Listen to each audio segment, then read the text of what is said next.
and welcome to the Mockingbird Sessions bass panel.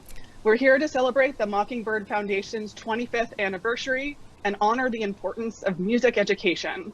I'm Stephanie Jenkins. I'm a philosophy professor and director for the Mockingbird Foundation.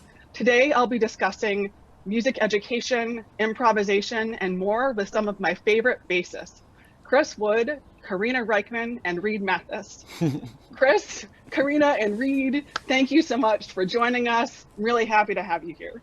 All right, thanks for bringing us together. Yeah, super cool. Auspicious. Excellent. We love it. This is great. So let's just go ahead and dive into our questions. I'd really love if you all could tell us how you, what drove you to the bass over instruments? How did you know that you had fallen in love with it? Whose fault was it? I blame my brother. So we grew up in kind of a musical household, and our dad was a scientist, but he was a folkie, like in the late 50s, and played guitar, and my mom was a poet, and so there's this weird arts and sciences mixture going on. And anyways, my brother got, for some reason, interested. He's older than me by like five years, and so he got interested in the bass, and he got a bass for Christmas, and played it for a while, like an electric bass. And then he realized after not too long that he actually wanted to play the guitar, and so he kind of handed it down to me. And I was already, kind of messing around and learning other instruments, piano and clarinet, and just random stuff that you do as a child, bouncing around. But for some reason, the timing of that, when he did that, and the fact that he was getting into music at the same time, the bass stuck, and I was just, drawn to this low, rumbly sound that it could make, and that was the beginning. Yeah. Wow. Right on. Love it. Reed, go for it.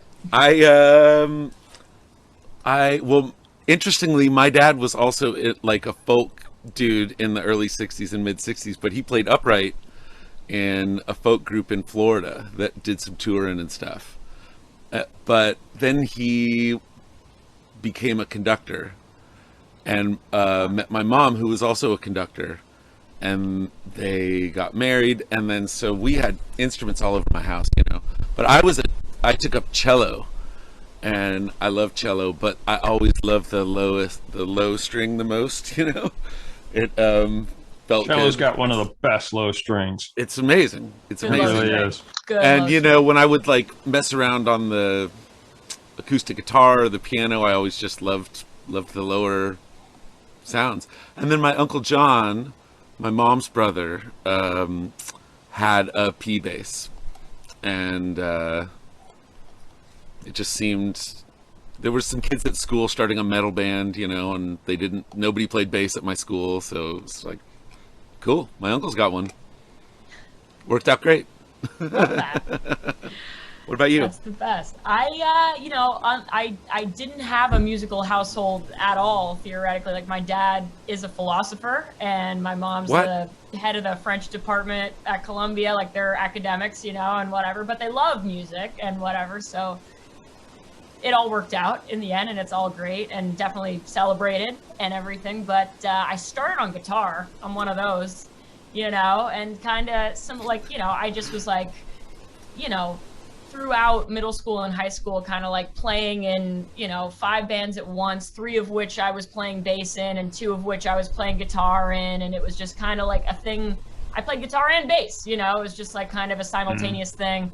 And then it really wasn't until I got the Marco gig when I was 22, where I was like, oh shit, I think I'm decidedly a bass player, and like 6 strings is no longer my thing, So that's when it kind of, it went in that direction. And I haven't looked back. I have a couple, that was my first like real guitar.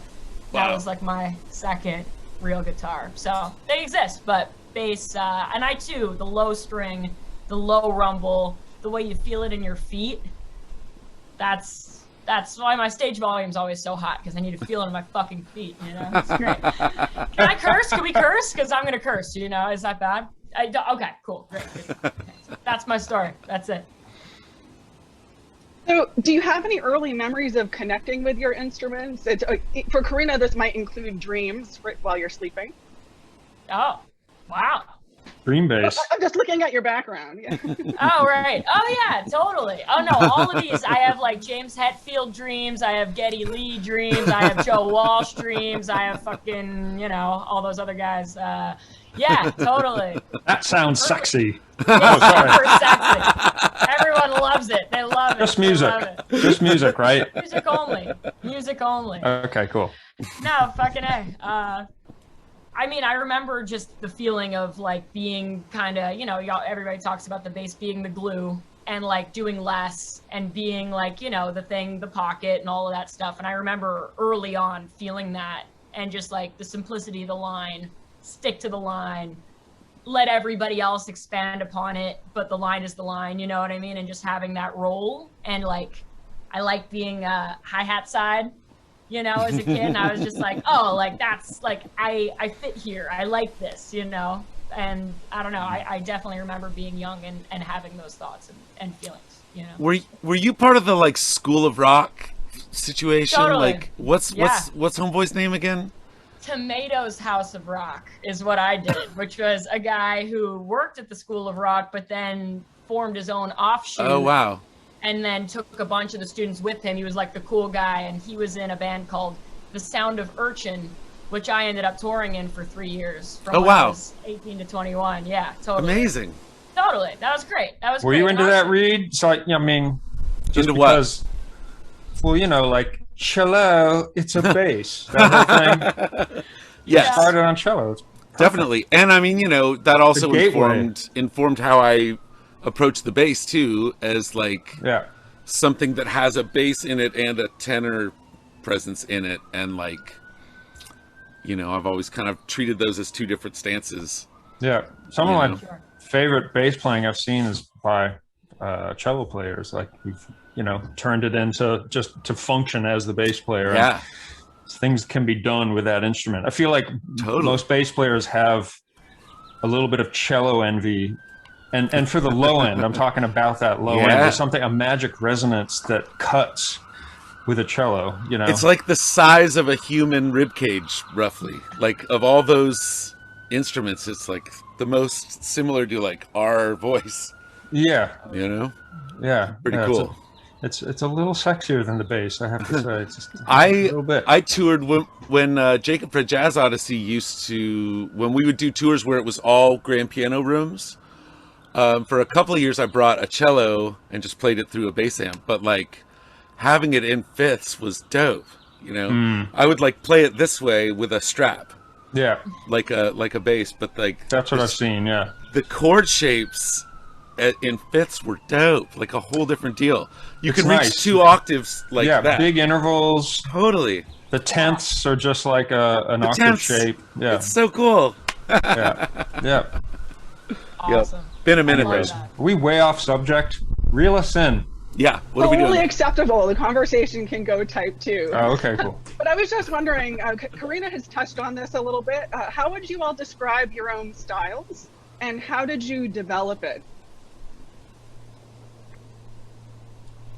Or if you want to describe each other, that's okay. Well, let me see. I mean, what was the last quote? You were just talking about what your first thing that kind of made you resonate with the bass, no pun intended, but like, I just remember, you know, again, going back to the story, my big brother, he was a little older. We were both into a lot of 60s rock and roll and Beatles and The Who and some punk rock and just all kinds of things like that. But I think when things got, and that was just as a fan, but as we both started to become musicians, especially Tim being a little older and wondering, who did Jimi Hendrix listen to, you know?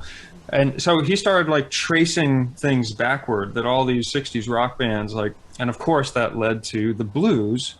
And so he started buying all these like Jimmy Reed records or Lightning Hopkins records, Muddy Waters and things like that. And that was an eye-opener for me. Like, there's something about there was this mystery in that music, the way, not just the music itself, the way it was recorded. There was a looseness to it, you know, where like the band follows the singer, the 4-chord doesn't always come on, you know, measure 5. Like there's just this incredible organic, yet really grooving, yet dark and mysterious. The tones that the bass players used, you know, and the drums and the way it swung and yet it grooved. And there was all kinds of things about those records that just made me pay attention. I'm like, wow, what is the secret? Because it wasn't this technically flashy kind of thing. It was more mysterious what made it good. You know, I feel like in our Western culture and whatever, in our society, there's this thing about what's good and what's bad, and you know, things that are flashy and people have chops and all that stuff. It's like we're sort of drawn to these things and we have labels for them. But this music didn't have that, and it didn't have anything that I could label. It just had this mysterious beauty to it, and I think that's what got me going, and it led me to jazz. And so, you know, I got into all kinds of different jazz, and of course loved bass players like Charles Mingus and Paul Chambers and Ray Brown, and you know, or some of the guys like that played with Miles, like Michael Henderson, one of my favorites. He also played with Stevie Wonder and blew my mind. If you hear any of those live recordings, What? Michael Henderson played with Stevie Wonder? Miles stole him from Stevie. Holy shit! So a must-have bass record, for all the bass nerds in the audience, is. And if you haven't heard of this record, it's because it was only released in the UK. And it's a live Stevie Wonder record from 1970 called Live at the Talk of the Town. Okay? It's really important that you listen to this record because it's Stevie had just escaped Motown. So which was to him, you know, he did all the kinds of incredible things there, but he always felt like he had his hands tied. He couldn't do his thing. So he finally escaped from that. He just put out the record, oh God. Oh no! Signed, sealed, delivered. Thank you. Yeah. Thanks, Reed. he just put that out, and already written some of that incredible music that, you know, during that incredible prolific 70s period, you know, where he just put out so many records, just one after another, that blew everyone's mind. Yeah. So it's this 1970 live record is this incredible moment where it's still like the Boy Wonder Stevie show. Right, where they feature him playing keyboards and singing, and he's so talented, and now he goes to the drums, and he's an incredible drummer. Right. You know, and there's sort of a big band sound to it sometimes, but the rhythm section is so funky. And Michael Henderson, and I wish I knew the other guys in the rhythm section. It's high-powered funk, the funkiest, coolest versions of some of those classic Stevie Wonder songs, even the Motown ones, like For Once in My Life and stuff, than you've ever heard. Wow. And the bass playing is really, it's on 11. I mean, it's just, and I've heard other recordings from that period, and it's almost too much. Like he had to reel them in, you know, but that night it was that perfect balance of him really kind of going off, but yet it's so grooving and so appropriate for what was happening. So anyways, big influence there. But, you know, for me, like in jazz, I got really into jazz. Charles Mingus was someone who, to me, was somehow connected with all those blues guys, because on the one hand, Mingus, you know, loved Duke Ellington in a way, wanted to be Duke Ellington, worshiped Duke Ellington, learned a lot of his craft and writing, and, you know, but of course made it completely his own because he was such a strong personality. So he is very intelligent, really intelligent guy. His music is incredibly sophisticated, and yet he had that raw energy that like a Delta blues guy had. There was nothing pretentious, or, you know, his whole execution of his being and his music had that raw energy that I loved, you know. He wasn't slick. I mean, as much as I loved the Paul Chambers and whatever, it's the guys that every note is just perfect. It's like, how do they do that, you know? And I, of course, is attracted to that. How could you not be? But some about Mingus's raw power and his fearlessness and his mistakes, you know, like he would we got this term that we used in the New York scene, wrong and strong. He had wrong and strong. So, yeah, right.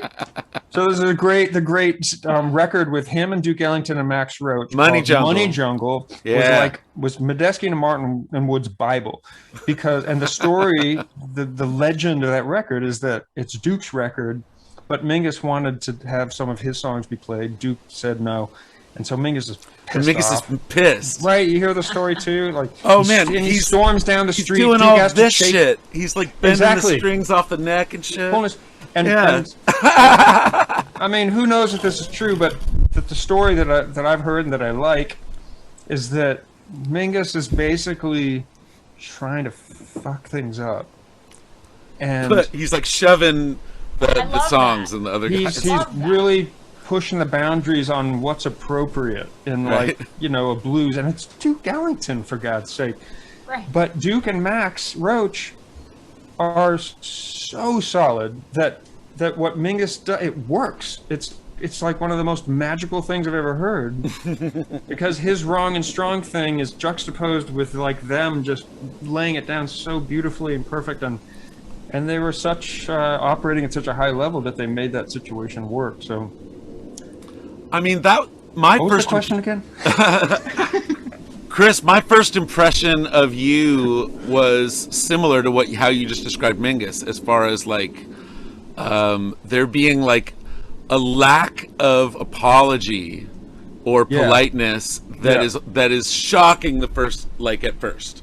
Yeah. Like and it's not ugly or arrogant or even aggressive necessarily. It's just honest. So honest that the audience is a little shocked, and even like they become aware of their own pretension because they're seeing such nudity, Right. It's like, whoa, he colored outside of the lines, but he did it on purpose, It's that kind of thing. Yeah, you were the question had something to do with like, how did you find your style or something like that. I mean, for me, there was before Chris Wood and after Chris Wood for me in my biography, because I was 18 when Jacob Red Jazz Odyssey drove up to Kansas City and opened for y'all. Oh my God, at the Drum Room, and it was like a few days after y'all had connected with the Fish people down in Texas, and then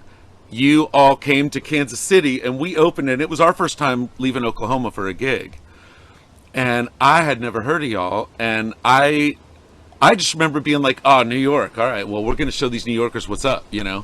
And that we were young, and y'all were so honest, and so it was like fucked up. It was like shaman shit.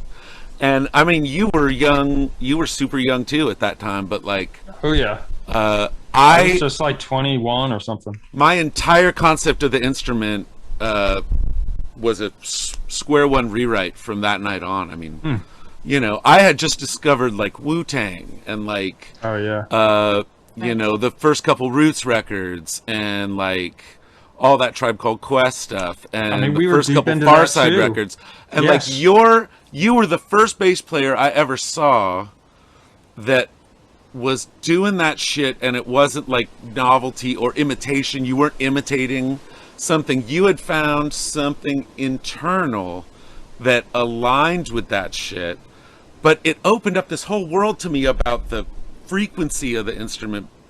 Before that time, I just thought about pitches. This is a G, this is a C, this is an A. Mm-hmm. And you were doing this thing. It was even a little room. It wasn't even like a cool PA or nothing, but it was like you were doing something that was just like similar to the Wu-Tang shit, where it was like the bass didn't even have to be in the same key or whatever. That's what we loved about hip-hop. It was a collage that sounded consonant. Totally.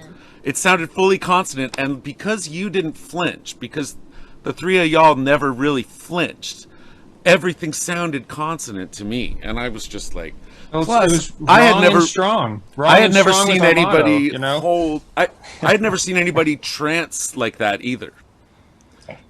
As Billy and John would sort of rise up, and you would like lock this fucking stance down and hold it like it was. Cheers. That Man, thanks, that Reed. Hey, and you guys blew our minds that night too.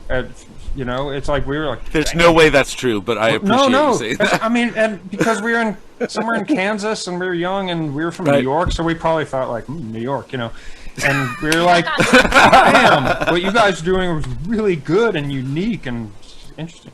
Anyways, I just, you know, there's that. I just think of the how we always talk about in this American music, or the American musics, the European and the Afro influence, and that was a real African influence. I mean, this idea that it's really the priority is rhythm and counterpoint, rhythmic counterpoint, and then when it comes to harmony and sounds, sky's the limit. Like you can throw all the European stuff out the window and just have fun with just the sounds and the tones and whatever, as long as the rhythm is happening and the counterpoint in the rhythm is happening. Like you mentioned earlier, Karina, about, you know, just how fun it is to play bass, but it doesn't mean you're a part of something, and the space that you leave in your line allows the music to blossom and for someone else to fill in that hole, or not fill in the hole, whatever, but Totally. it breathes. And the I'm gonna keep going on the hyping up Chris. On that, I'm the geezer in this panel. Oh, if you don't mind, because all bullshit aside, like, you know, as like a 7th grade, like 8th grade, like just like music obsessed, but like I definitely started from like a very rock and roll, like thick riff rock from the 70s. Like I loved Mountain, I loved Humble Pie, I loved James Gang, and I liked, you know, I loved fucking Black Sabbath and Rush, and like I really loved thick riff rock, right? And like also, like my first band was a punk band. I love Fugazi, I love Minor Threat, like all that music. So when I got to like 9th grade, like jazz class, and they wanted me to play Autumn Leaves, and they were like, you have to do it exactly like this until you can do whatever, like, you know, I was already like kind of on the sort of like subversive bass playing tip, like we're talking about, in terms of just like, and I'm not saying like subverting the band and being like, haha, fuck all y'all, good luck, like deal with this, like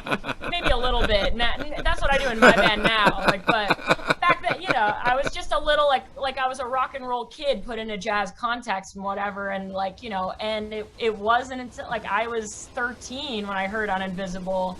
And like I got my high school jazz band to play on Invisible and Retirement cool. Song, No way, and beautiful. stuff like that. Yeah, and I was really into the Billy Cobham, George Duke like live record, and we played Hip Pockets from that. And I was like really into Zappa, and we played Peaches and Regalia and Muffin Man and stuff like that. And like, I don't know, it was just that moment of like, you know, I love jazz, but in my like high school jazz thing, it was very much like, if you're not doing it like this, you're not doing it right, you know? Whereas I was like, well, fuck you, Yeah, like, right. listen to these fucking guys, like, Yeah. you know, and listening to your band, Chris, like really, and now, God bless, like, you know, growing up and having the chance to like play with Billy and with John in your role, and just like you said, the accepting nature of the way that you guys, like the three of you as a unit, kind of, it's so honest, like you said, Reed, and it's so pure in the way that like you're just finding it. You're waiting, you're patient, and when it locks, it's the most ferocious shit. And like you say, it trances fucking hard, you know. I think I know what you're saying, alluding to. That is, but it's, you know, the tension and the release. I mean, yeah, we could do something that is maybe not danceable, or something that's not grooving or something, but something that has this tension to it for maybe longer than you would hope or think, and you know, like where it just gets to the point where you're like, I can't believe they're still doing that, but it makes the payoff really satisfying when then the groove hits, or you know, or as they say these days, when the beat drops in the song. You know, that's just like the jazz or the improvisatory version of that, but more long form, perhaps. And so satisfying, and just like, I don't know, to me there's such a freedom in that I didn't feel when I was like put under the microscope trying to learn Autumn Leaves, and they were like, no one knows doing it when it's going to come. you know? Right. And no like, one knows, and we don't know. That's the shit. And we have to wait for it, and that's authentic suspense. It's a hard thing, and believe me, I was in suspense much of that time. Totally. I mean, it depends night to night. Sometimes you're fearless. You have that magic detachment or presence, sort of the same thing when it's right. But where you just, you trust it. You're completely trusting what's happening in the moment, and so you can wait for it and enjoy what's happening now. Not get worried about when's it gonna happen. When's that magic moment gonna happen? It's like, no, you don't know. Nobody knows. So just be patient and add to what's happening right now, and it'll come.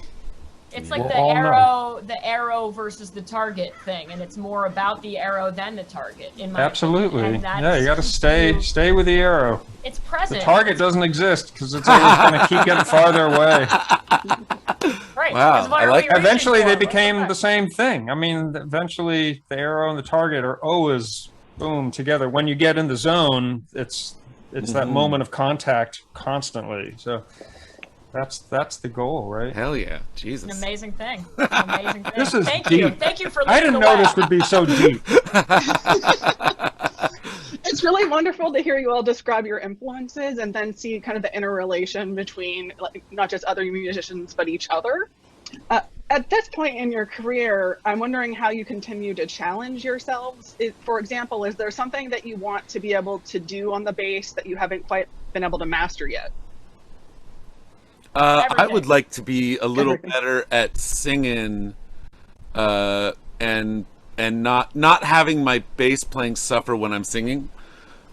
Sometimes, like especially like I notice it in music where there's like a lyric and then and then a empty spot and then a lyric and then an empty spot where my bass like I can tell that I'm not paying attention to it while I'm singing. So I definitely would like to get a little better at that sort of independence. But honestly, at this point in my life, I am enjoying pretty much 100% of the music I get to make and my own role in it. I don't feel, I honestly feel really satisfied. I don't feel like I want, I don't actively want any to improve.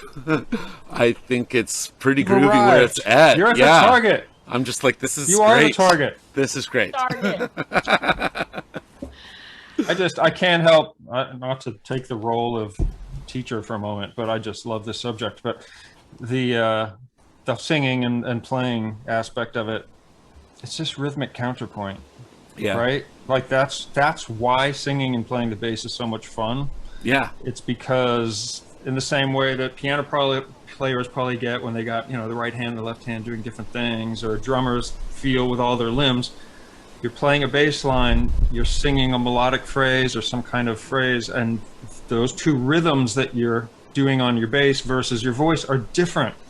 And that's what trips us up. But the joy of experiencing both of those rhythms at once, that counterpoint, is so much fun. It's the it gets you into the trance that we love when we play music. When you mentioned paying attention. Which one am I paying attention to? Exactly. This is my whole religion right now, is just paying what you pay attention to. Right? It's just that's what it is all about.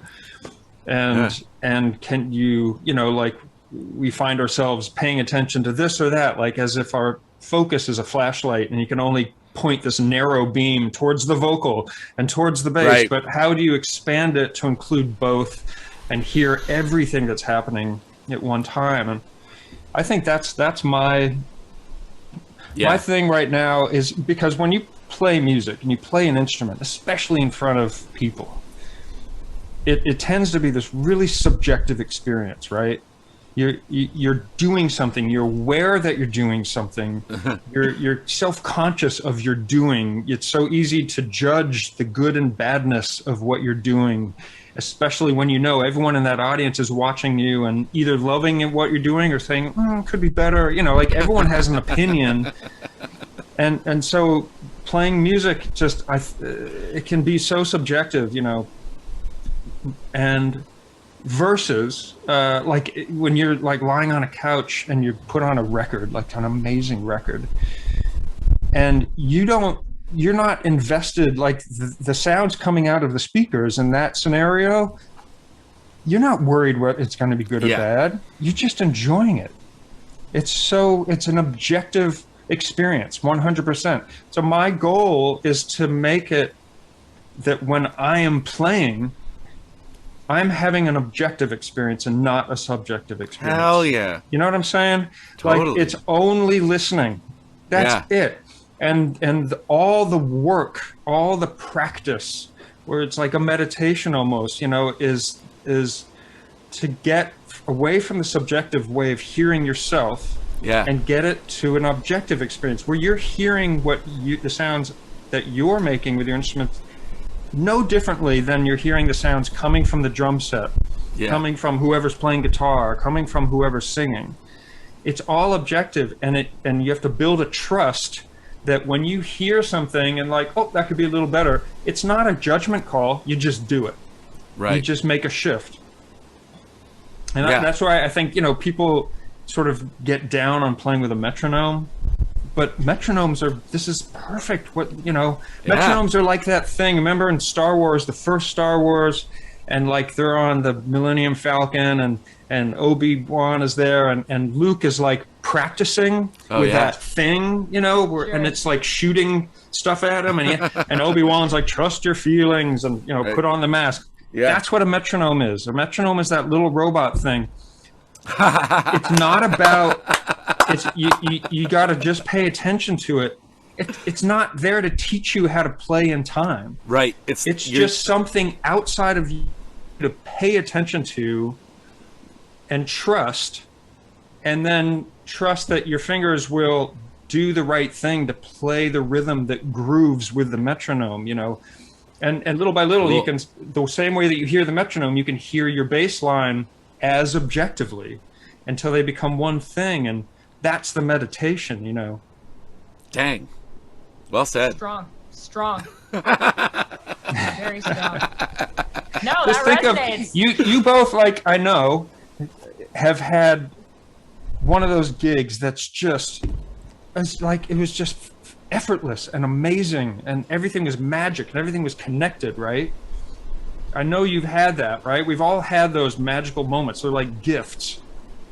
And my thing is I've always been obsessed with, well, how we're always so used as Western musicians, I'm going to practice the scale, I'm going to practice my intonation, all these little things. But how do we practice that feeling that we had on one of those magic nights? I mean, you know? one thing about Karina that I admire so much is, when I watch you play, my last gig before the pandemic was opening for y'all at Cervantes in Denver. And watching you interact with the audience, your attention is in this field, like 30 feet in front of you. Yes. The entire time you're playing, you can see it in your posture. Yeah. You can see it in your facial expression, and you can definitely hear it. And everybody in the room feels like welcomed by you, almost like you're a host. And they're all like in your, like, there's just something about your ability to be out here with the people instead of up here being looked at. You're not being looked at. You're like, thanks. You know. That's so kind of you. No, and that, honestly, cheers to that. I really appreciate you saying. I 100% agree. No, I was even just like right before I was kind of waiting to get on this call, and I was like, I'm gonna check out a couple videos of these guys. It's been a while. And there was one popped up of you, and it was just exactly what Reed just described. You're smiling, like you can tell there's joy happening. Beyond. And that's, I think it's so important. We practice, you know, like really serious musicians, we can practice joy out of the music because we're so concerned about being good and trying to tell the difference between good and bad that we just forget that it's supposed to be fun. And you have that in spades and you're natural at it. Oh, and you thanks, feel it in the audience. And It's exactly like what you leadership. described. Like, it's like you're listening. It's like you're almost in the audience listening to what the whole room is experiencing. Yeah. Whereas, you know I've done it on stage where I'm just I'm inside going, Right. like, shit. You know, you get into that self-conscious nightmare, you know. Totally. That's not good for anybody. Nobody it's wants to not. watch that.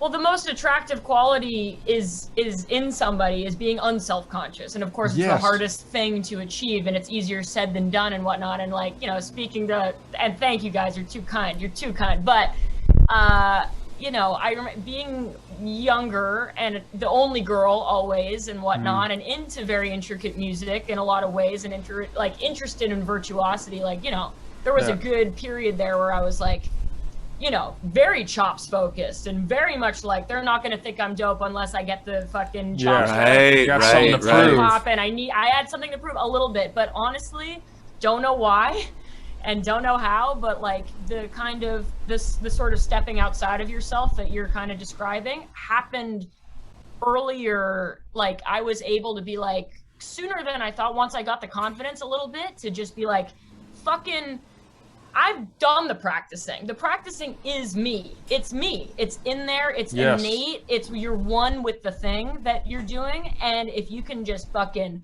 get right out of that shit and just, you know, and then I'm always thinking in the audience 30 feet ahead of me, and it's larger than the room that we're in, and it's larger than the notes I'm playing, and it's larger than every fucking mistake I make, which again goes back to what you have taught me. You know, in terms of the fearlessness. I'm still learning. I mean, I'm learning all the time. And sometimes it's not because what you're trying to do is difficult. It's just that you forget, or you know, you have to remember that what you do is an option, you know. I always, as a younger musician, I admired musicians, like more seasoned musicians on stage, who would make a mistake and laugh. I was like, how do they do that, first of all? And how come that's the best part of the show, the mistake? And because the vulnerability happened, right? That magic thing. But the other thing that we learned slowly and painfully over the years is that feeling. I was always really interested in how you feel when you're executing a song, like whether you're on stage performing or in studio doing a take, right? Versus the outcome. So, and I know you're gonna probably relate to this, but it's like, you know, shows where I just thought that was a disaster. That was terrible. It was awful. And then you hear a recording and you're like, that was pretty good. Or conversely, shows where you're like, we crushed that show. Right. It was kill. And you listen to it and it's like, oh my God, the music feels forced and rushed and this or that. And eventually you realize you're not in control. Like, we're not in control of whether the final outcome is good or bad. There's just too many variables. Yeah. And our emotions are unreliable indicators Completely of how it's going. And so once you realize that, you can slowly just relax and be like, okay, my little feelings in here is not worth focusing on and making such a big deal out of, you know. And Karina, I think you're natural at that. You something flipped in you at some point. It's like, I don't know if you heard the Jim Carrey story. Jim Carrey tells this great story. What is it? He was doing stand-up, and he was trying to figure out, night after night, when he was really young, you know, young, super talented, weird, crazy guy doing his thing, but searching and trying to figure out, what is that they want? What does the audience want? What do they want? What do they want? And one night he bolted up in the middle of the night in bed and realized, he's like, they want to be free from concern. So his whole thing became, if I can go up on stage and completely not give a shit, they will feel that.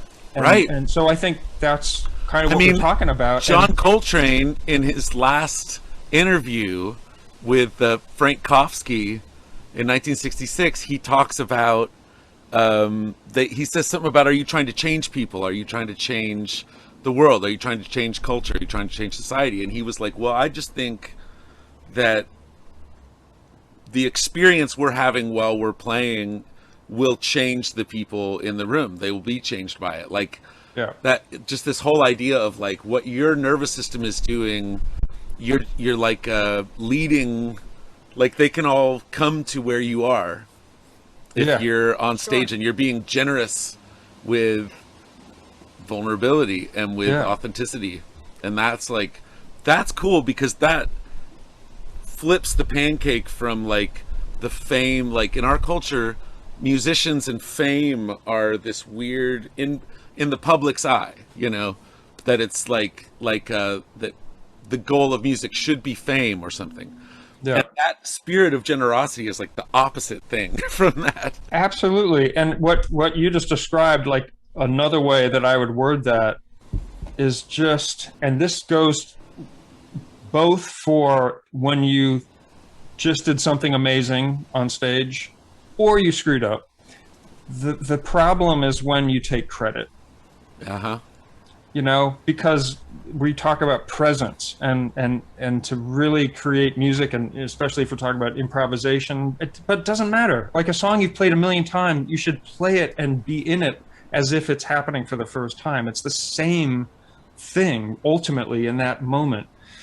But if you're in the moment and you're enjoying it and you're smiling and you're breathing and you're doing all the things that you do when the magic is happening, and then you realize suddenly, like, this is really good, you're screwed. Right. Because you just took credit and you're thinking about how good it is, and meanwhile the music is now miles ahead of you. Totally. So it's like, how do you know, that's a practice in itself. Like, nope, you don't take credit, it just keeps flowing. That's it. Let go. Totally. And and in the same way, especially in the moment, totally, but like post show, and this is very much more in terms of the live setting than the recorded setting, because that's a whole other, like, you know, but like, let's talk about in the live setting, you know, post gig. I've been in many a band where people are like, I fucked up, Jesus, I'm sorry. I'm like, yeah.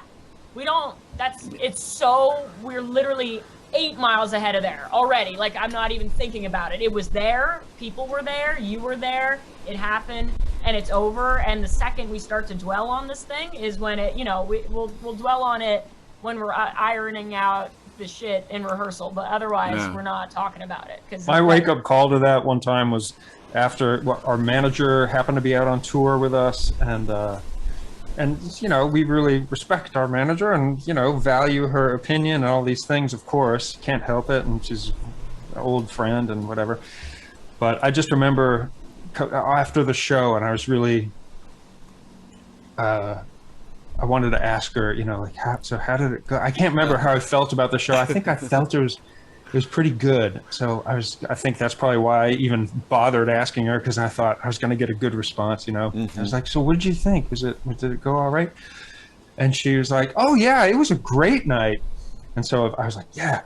But then she continued, yeah, like the guy who runs this place is really cool, and the merch went well. And she started listing all these things about the night that had nothing to do with the music, nothing to do with what we were doing on stage. And I just realized, oh my God, it's so much bigger.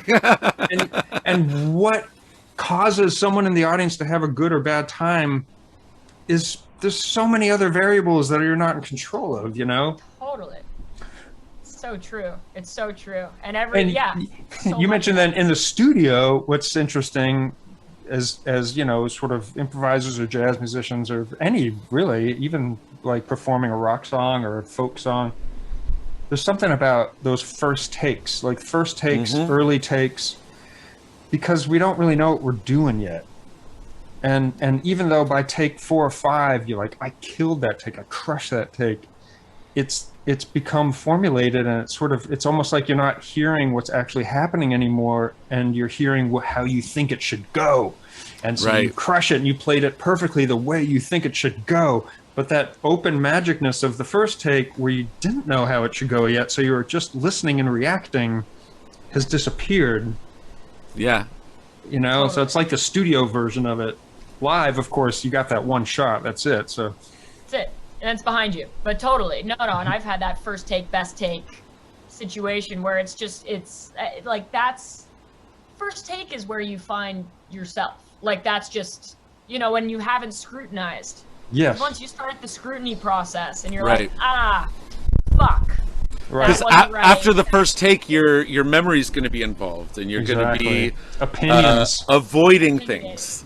You know, you'll be avoiding things that happened in the first take, or trying to replicate something from the first take, and can't be done. Which is just like you're thinking too much. Again, you're just thinking too much. It's too much of yourself in there. Like or you know what I mean? It's too much of that. What's you know, the voice, the ego, the whatever it is. Where you're like, you know. And the first one, you're God willing more free of that and just unabashedly yourself. Hopefully. Yeah. We crushed that question. You like that question? You like that? That was great. Music education? Oh, man. Do you have any memorable moments from your early music education? Like, for example, is there a lesson that stands out or an experience that you had with a teacher? Yeah. Like digging the memories way, way back.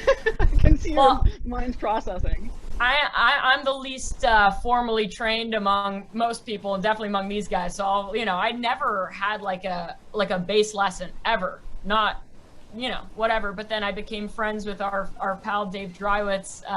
You know. No way. Oh yeah, no, that's. You've known Dave for forever? I've known Dave since I was 15. You know. What? I played guitar. Everybody knows Dave. Everybody knows Dave. That's amazing. Dave was like my main mentor, you know, and Fucking like, dude. and it wasn't like Dave was like my bass teacher, but like Dave and I would play together and talk together and think about this stuff and talk. Oh, he's one of the coolest, sweetest guys ever. One of the greatest. And he's a scholar of music history too. Totally. Yeah. So that was, again, I think he honestly broke me out of my self-scrutinizing. I'm not dope enough. I'm not sick enough. I'm not fucking Chop City over here. I'm not Jazz McGee over here. Like whatever. Jazz McGee. You know what I mean? I just wasn't. And then, you know, I don't know. I remember sitting like with Dave, like, you know, he had a P bass, I had a P bass. We were just doing stuff, and I was doing some fancy slappy something going on that I had learned somehow or whatever. And he was like, Karina, let's just play some bass, you know? And I was like, thank you. And honestly, I say that to myself all the time, and I've repeated it in many interviews and just like among people. It's like, let's just play some bass, you know? Every time I like, you know, try to do something that's a little too nebulously showy or something, even though I have been known to take a fuzz solo that lasts too long, definitely. But that's still like, anyway, let's just play some bass. Big moment for me. I will never forget. We'll never forget. Thank you. That's my piece. God, I mean, I'm trying to think early ones, but I can't help but focus on my period when I left the house and I went to the East Coast, and I went briefly to the New England Conservatory of Music. And I was like full-time for a semester. And then I went there because Dave Holland was the bass teacher. He's a great bass player, played with Miles Davis, and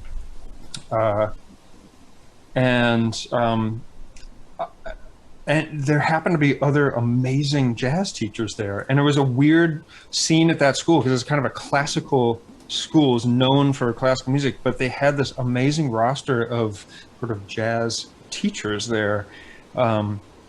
So with Dave, incredible upright jazz bass player, you know, and incredible technique, all these things. And so it started off as, you know, like what you would think, you know, he's like, okay, learn the song, and here's how you do this, and here's how you do that. And I'd practice certain things and prepare for the lesson. But eventually it just became us playing duets.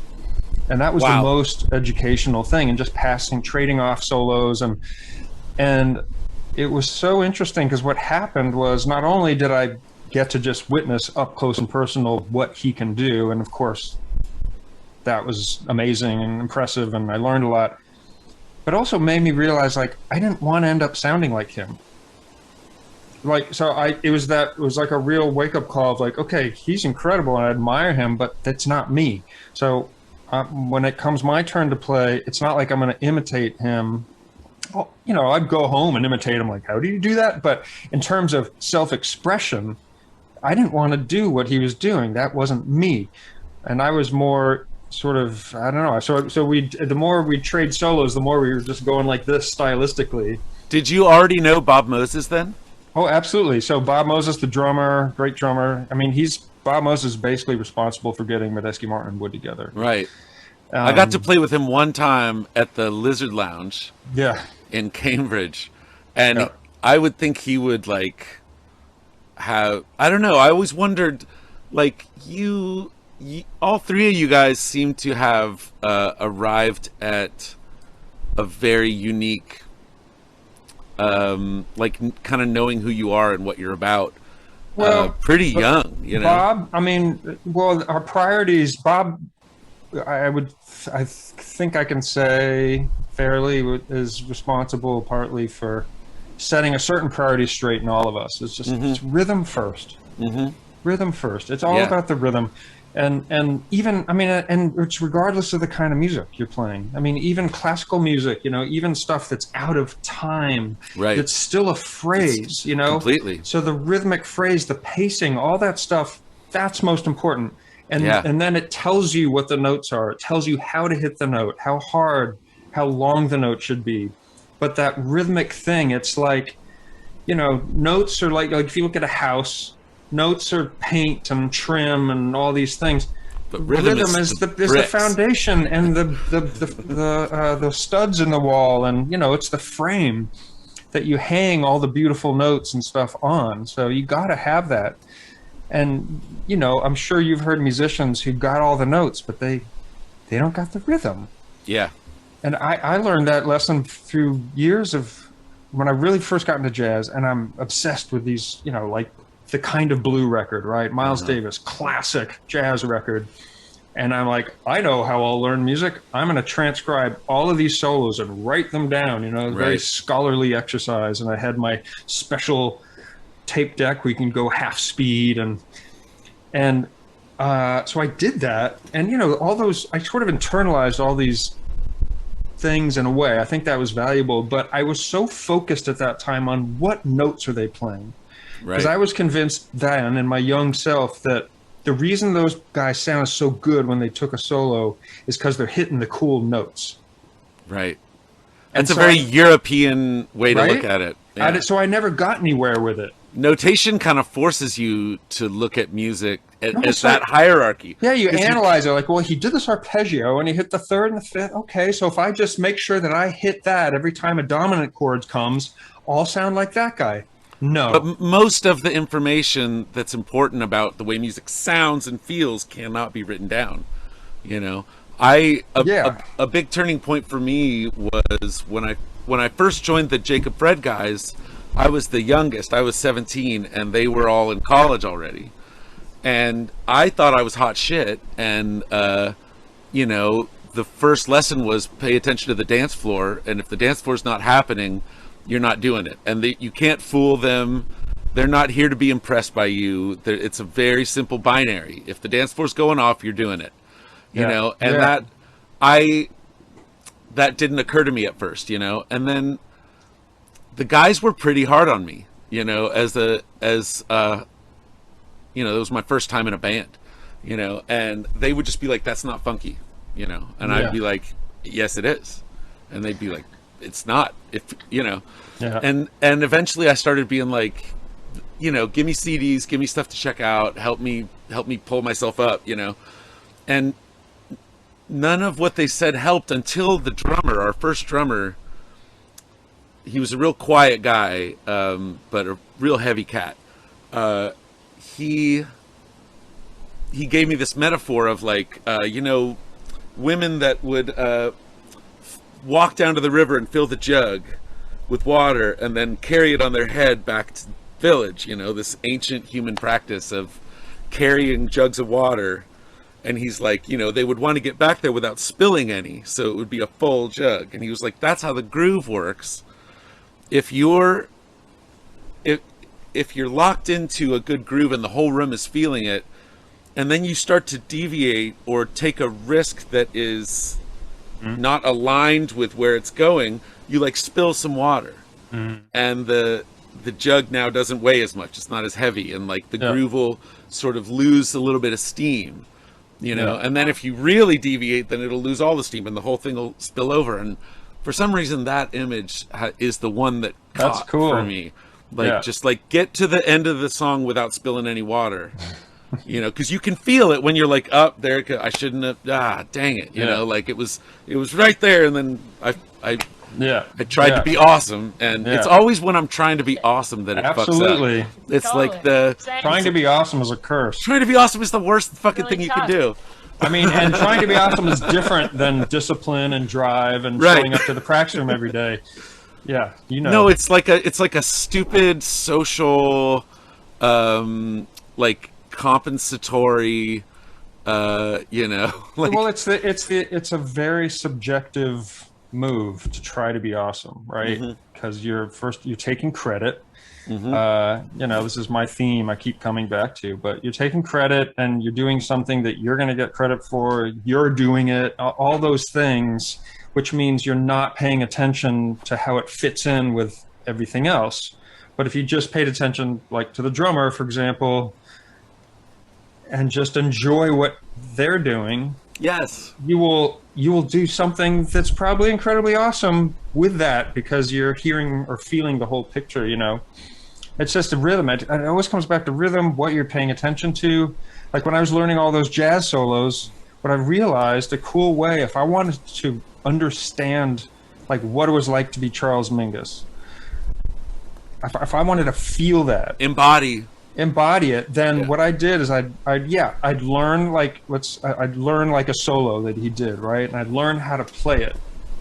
But then I would get rid of his notes and only retain his rhythmic phrases. Yes. You know what I'm saying? Yes. And learn how to create my own notes with his phrasing. And his swagger and thing. His swagger, like all the tude and rhythm, but learn then how to find the good notes, whatever those are, on my own, and then you internalize, you know, that intent. Or like another example I'd sometimes use with students is, you know, all bass nerds like were into Jaco Pastorius, right? And he was famous for playing Donna Lee, the Charlie Parker song, you know, and again, Charlie Parker, how many times have you like tried to analyze Charlie Parker notes and why is that so good? But again, it's the rhythm. It's the rhythm. I just like, what if you learned the head to Donna Lee, you know, but got rid of the notes? Yes. And can you play an improvisation where you're playing the rhythm of the Donna Lee melody, but you're making up your own notes? Like that's so weird that you say that. I actually put together a group a few years ago. We did one show, but it was all Charlie Parker tunes, but without the harmony. Right. And so we would solo over the form and improvise over the form, but the form was just his accents, you know, and not the chords. Yeah. And it was fucking amazing. It was fucking amazing. Yeah. Yeah, it opens up other doors that way instead of being so focused on the notes. And then it sort of makes you realize how relative good notes and bad notes are. I mean, why is it a good melody? Is that melody good because of the rhythm and the phrasing, or is it good because of the notes? Of course it's both, but you know, like how does it really work? And you can sort of get more inside of that by focusing on the rhythm first and prioritizing that. Hell yeah. Love that. Put that shit on a billboard. It's a bit long. We'll have to trim it down. I need like a slogan. Put that shit on a billboard. I love it. Speaking about music education a little bit more generally, right? We live in a society in which arts programs are constantly under the threat for program and budget cuts. And at the Mockingbird Foundation, we've seen how this has been amplified during COVID. So I was hoping that the three of you could each give me your best argument for the importance of education, so that maybe some of the folks in our audience can take that out to their communities and support programs that are there locally. And you, because this is, I mean, the times are changing. And so define when you say music as education, what exactly do you mean? That's a really great question, because it's often something that we have conversations about when going through the process of evaluating grants. But for our purposes, it often looks like school programs, different kinds of instruction, and then with COVID, the world of music education opened up to online programming and things along those lines. I mean, basically instruction with instruments is what we primarily focus on, but if you want to expand it, that's totally acceptable. Yeah. I mean, I wouldn't be here without the music at my church growing up. I didn't keep the religion part, but being in the choirs, my dad was the choir director at my church, so you know, being in the choirs was amazing, just for the embodied experience of breathing control and associating physical embodiment with the music. And, you know, but also just the public schools that I went to, I was really lucky. In Tulsa, Oklahoma, in the 70s, they started the magnet school program, and they got all this funding for arts programs. And so the schools I went to had awesome orchestras and awesome jazz band. You know, I mean, I say awesome, I mean, we all learned a lot, and we got out of it, you know, I got out of it with a whole way of life, kind of, you know. But the best argument for it isn't just to make more musicians. The exposure to music and the, like, acclimating your mind to different kinds of music is just good for humans. It's good. It initiates healthy brain activity. Yeah. And you can practice healthy brain activity with other people, and you can see nonverbal behavior in groups, and you can practice vulnerability in groups, and you can practice. There's a lot of stuff that you can do that is just healthy sapient behavior that you do in music, even if when you're out of school you never pick up your flute again or whatever.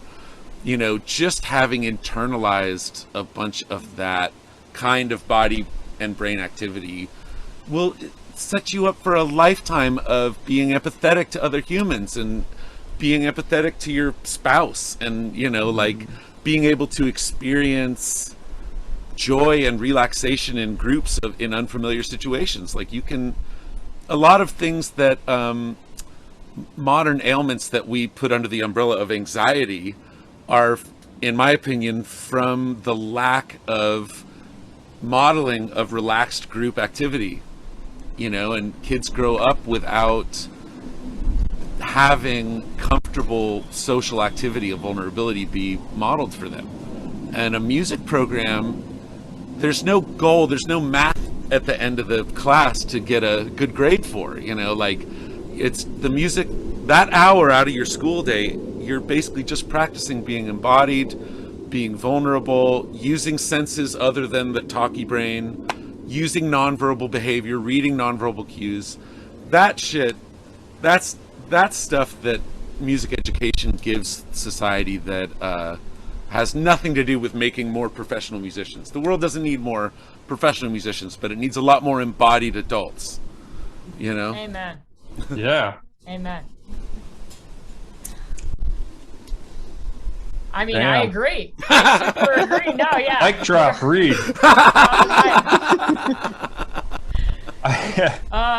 I mean, I concur. That's all. No, those were yes to all of that. And like we say, you know, just like the experiences that we've all talked about, you know, you transcend yourself when you apply yourself to something like an instrument, you know, and you, while transcending yourself, become more yourself, which is a very complicated thing to conceive of until, God willing, you're in school and you're going through a program like that and you're learning things and you're working together and you're using that right brain as opposed to left brain, and you're, you know, like you say, you're an embodied adult, or like, you know, God willing, you've gone through all these things and it's shaped you and given you also just context for I'm not, and like you say, I agree. There's, you know, there are no professional musicians out there. It's like, it's not about like, oh, my son's gonna go through the program and he's gonna be an unbelievable musician. Like, you know, all of that aside, and whatever parents want for their children, it's just good for,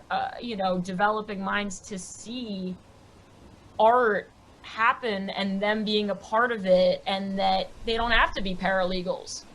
They can be this, they can do the, you know what I mean? Like, the sky's the limit, and, you know, going into a creative field, albeit complicated in ways that, you know, you can't understand at that age or whatever, and some will never understand, you know. Getting a taste for what's out there is wildly important, whether or not you're in math class, and whether or not you're in English and writing essays. And, you know, being in a band setting is an amazing thing for a small developing mind, to be able to just get a taste of what could be, and what is their personhood, you know, and will they find themselves through the application of this thing, you know, and the community and all that stuff. I am very for it. That's all I got.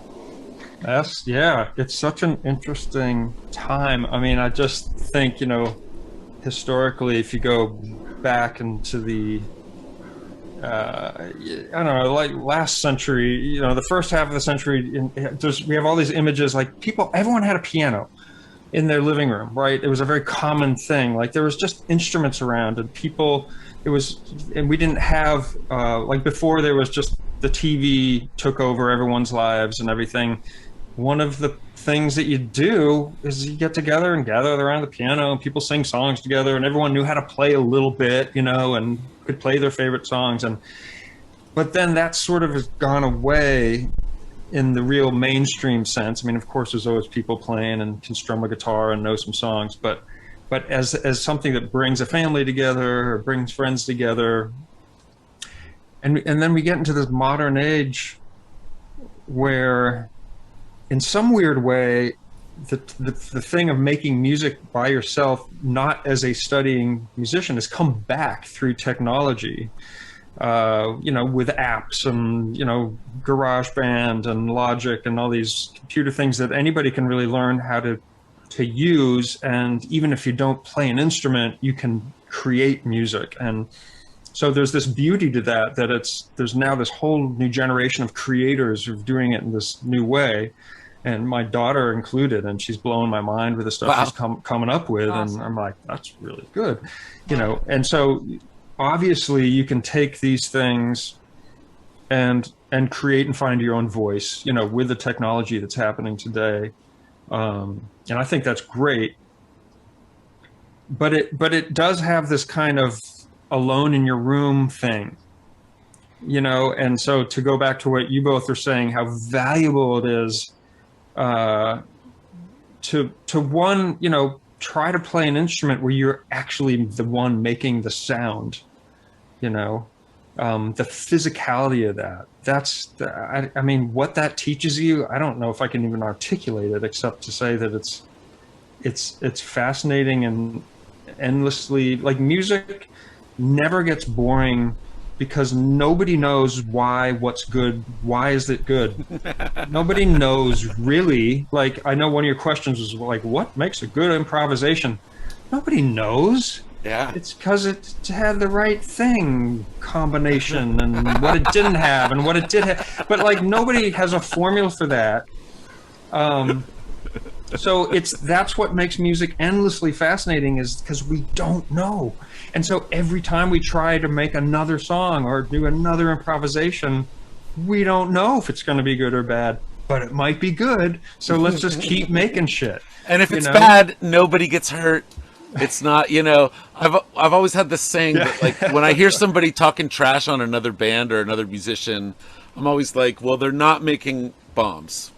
You know, like, Amen.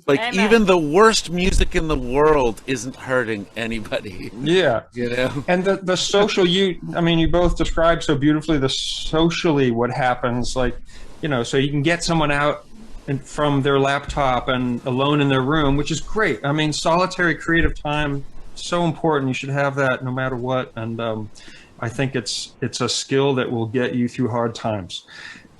But conversely, being able to work with other people in a room together, making sounds that you're creating. I mean, there's nothing that can replace that. It's just all the social lessons that and the way you're being. You learn so much about yourself, about other people, your role. I mean, you just explained it so well, but it just makes me think how I always like to talk about why bands are so interesting. Like bands who are really a band, who create together, write together, tour together.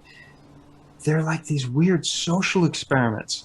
It's like you just take, like 3 to 5 random people who happen to be like attracted to each other, at least early on, for whatever, like just personalities, music, whatever. There's some chemistry. Location. That's there, right? Location. There's all these reasons that for some reason something brought these people together. Mm-hmm. And now you're going to have to figure out how to get to these different cities, how to write songs, how to record songs, how to, be creative together, but how to do all these like logistical things together, where to eat, and how to do sound check, and like all these things. And how is this group of people going to figure out all these problems together? And when you do that, you discover very quickly like what your role is in that little microcosm of society. I was the money guy. I did the dishes. I organized the RV. Billy was the mechanic and John was the cook, and all these other roles that had nothing to do with music came out because we had to get from A to B, and we had to get fed and deal with the business, and we didn't have any crew or anything. It's like we're just doing this ourselves and figuring it out. Who does this? Who's best at it? Who sucks at it? Who talks on the mic and to the audience? I don't know until we try it. But you start learning so much about yourself and your role in the world. And ideally, those relationships are a place where you can work some shit out, and then the health of those relationships ends up becoming the improvisation. And when I was touring with Jacob Fred full time, I always felt like, there's way more hours together off stage than on, and what you're doing with each other energetically throughout the day determines what kind of music you're going to make that night. Absolutely. The more improvising the band does, the more true that is, because there's nothing to go on except your actual feelings about one another. Honestly, Yeah. So what are you going to do before walking on stage that's going to make you feel connected, so that you can just have that trust where like everyone's there for this? For us, the one of the best ways was just we'd either go to have an amazing dinner, like food, like some incredible meal, because we were just really into food, and like John was an incredible cook, like to the point where I went to like cooking school for a little bit so I could keep up and help. Wow. And then we'd like go shopping together, and then later on when we had like a kitchen case and more of a road thing, we would make dinner for everyone on the tour. Wow. And that experience of like making a meal together and then enjoying it together, it's like, oh my God, it's so good. And then there's an amazing glass of wine, and where'd you find that? And all these conversations, and you're so connected, and it's time to go on stage now? And you've already been doing it. Music. Oh, well. And I mean, when it's good and things click, we literally didn't even talk about what we were going to play. I mean, there's no set list. We'd never even talked about how we were going to begin. Like on those magic nights, it would just something about the connection that we felt together. Nobody had any doubt that something interesting was going to happen, or they weren't worried about it. And we just walk on and go.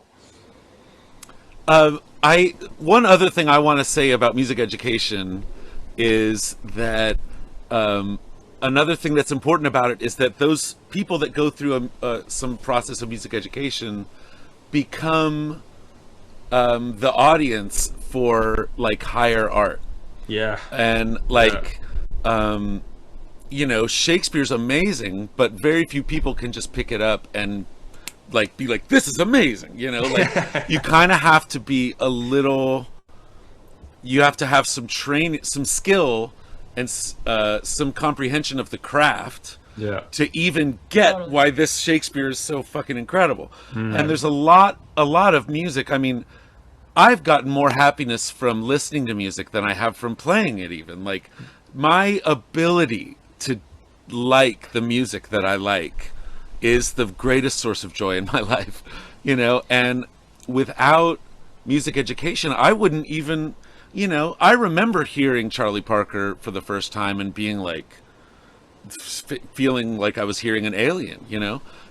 A lot of things don't make sense at first, and a lot of people, especially this day and age when like the attention span is a 20-second Instagram reel, you know, like most people won't give it the 5, it's that 5th listen when you're like, damn, yes, you know, and you got to get to that 5th listen sometimes, you know, or be coached, or have some older person just tell you that there's something past that 5th listen that's worth getting to. And music education for a lot of people is the only possible chance they have for that kind of exposure.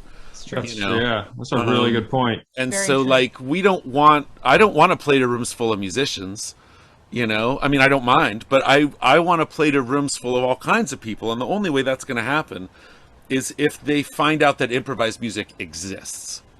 You know, and that there is this rich lineage that borders on religious mythology the further you get into it, you know, like that.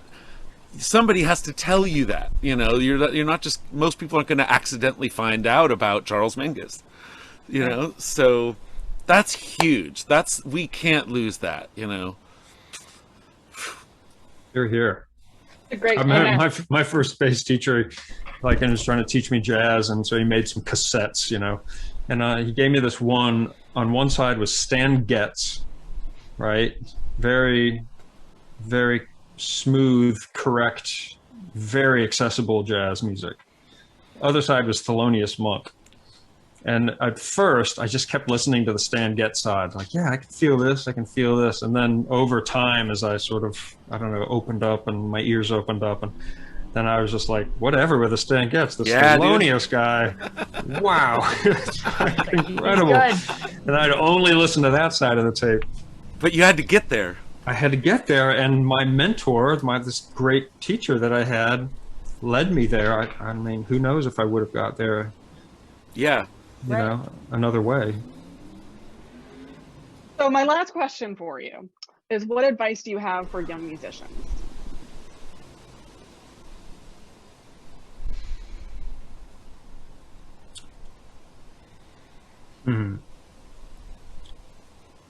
That's a huge question. I mean, huge. It's when you say young musicians, just a student of music, not like someone trying to pursue a professional career. That's what I had in mind, but if you wanted to answer the different question, that's cool too. A student, yeah. Oh shit! I'm about to, like, my power's about to go, I think. Oh no, Reed.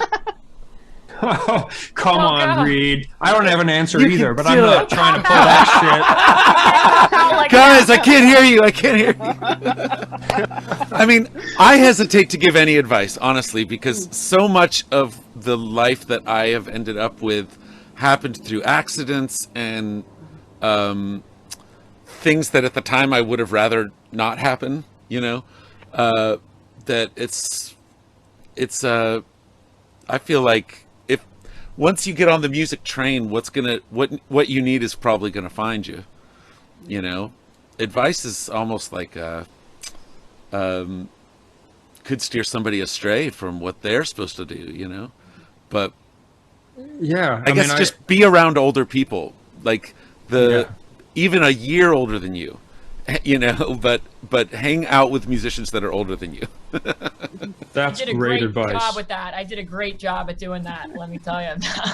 No, finding mentors are huge. I mean, there's so many great mentor stories in music, you know, and that's great legendary musicians. Most of them had someone that just, you know, they were almost imitating. They wanted to be that person. They're just someone that showed them the way and opened up their mind and their heart. That's really important. But definitely. But I also agree with the first part of your answer, just that like, you don't want to give advice, but I guess the way to maybe articulate that would be like, you don't know. And nobody can tell you, like, you don't know what's going to be good. You don't know what's going to be bad. Like, you're not in control. So just pay attention, and pay attention to what you like, enjoy what you're doing, you know, but like, as far as getting too caught up in what's good and what's bad and trying to control, like, in the short term, where if your music is good or bad, no, just do it. Like, you need to think less and act more and learn from it. And if you're going to learn way more from failing than you are from succeeding. So don't be afraid to fail. I mean, I have moments in my life where I regret I chickened out on a great opportunity because I felt too young and green and insecure, where I probably would have fallen on my face had I accepted that gig. But I would have learned more from that than anything. And I think the biggest thing that stunted my musical education is saying no. And I've heard so many other musicians say this: always say yes, always say yes. You know, I think that's really important. Be uncomfortable. Put yourself in a situation where you're uncomfortable. That's how you're going to grow. And 100%. Be humble and open. Yeah. Everybody's nodding their heads. Yeah.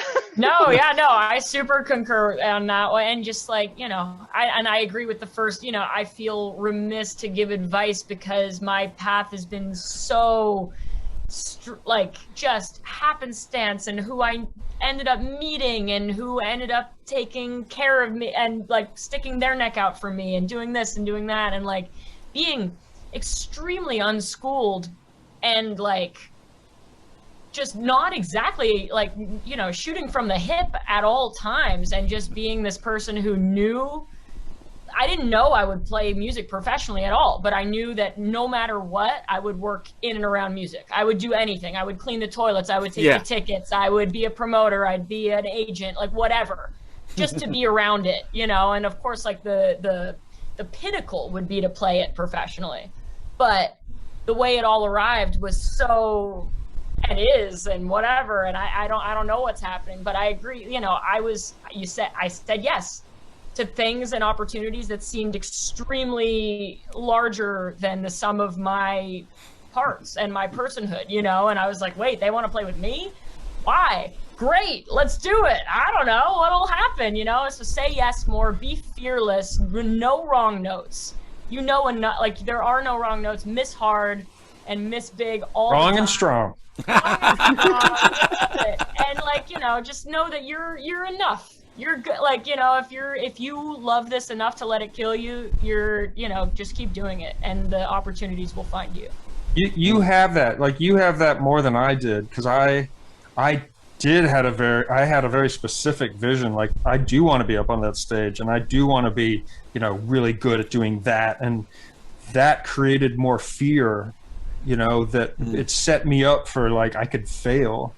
And so I think what you have is this beautiful openness of like, I don't know, but that's great. That's, I think, why your path has been what it is, because I didn't have that. My path is so different and sort of focused and limited. Probably, I'm sure way more things, interesting things could have happened if I had a little more of that attitude. Oh, shit. You know, so it's hard to examine yourself and analyze yourself, but there's a reason that thing that you have, if you can articulate that, other people want that too. Ah, shucks. That's amazing. I mean, you know, I think it all comes back to the arrow and the target and not having a target. I don't have one. I really never. I so did. It's amazing. Learning to get rid of it. Yeah. You killed it. No, your target is insurmountably impressive and huge, and you know the totality of what you've done already and what you'll continue to do is a target that many would dream of. Myself included. We're all born a certain way. Totally. And raised a certain way, and then when it comes time to figure out who we are, we got to deal with that, you know. So there's things that I've had to work on and overcome that I just had to deal with. Maybe other people don't have to deal with. Other people have other stuff and their own personal stuff. So this journey of of music, and it applies to many things, but it's of finding your own voice, finding out who you are. It's all about that. It's sort of learning who you are so that you can overcome it, work with it, accept it, surrender to it, all those things, that dance of being at peace with the way you are, and, you know, not being afraid anymore, not having mistakes loom over your head, and being free from concern. Jim Carrey figured it out. He did. That's not just good music advice. It's great life advice. It's life advice, which is why the music, again, to go back to, people having this path, even if it isn't like a lifer in music and a music career, just still, you still confront those things, even as a student and any group music setting. And it's a valuable life lesson. Yeah, you can take it into anything. It is. And the power, you know, music being, you know, I don't want to be like the power of music, but the power of music that can potentially embolden a person the way it's emboldened me. I know I feel completely, you know, nobody can conquer me when I have the right thing going on at the right time and the right, you know what I mean? I'm just like running 100 miles a minute, like fucking good luck, you know what I mean? And whatever, but just, you know, and the idea of a person being fearless and limitless. Yeah. And how music can elevate you. And even if you don't play it professionally, but just tapping into that energy, not trying to sound too woo-woo about it, but you know what I'm trying to say. And that's absolutely. It's so valuable, I think, because it's good for your mental health. And if you struggle with mental health or depression, music really can help. 100%. Yeah. 100%. I mean, we write songs about this because with the Wood Brothers, my brother, you know, has this great song, Sing About It. You know, if you get too worried, what you ought to do is sing, you know.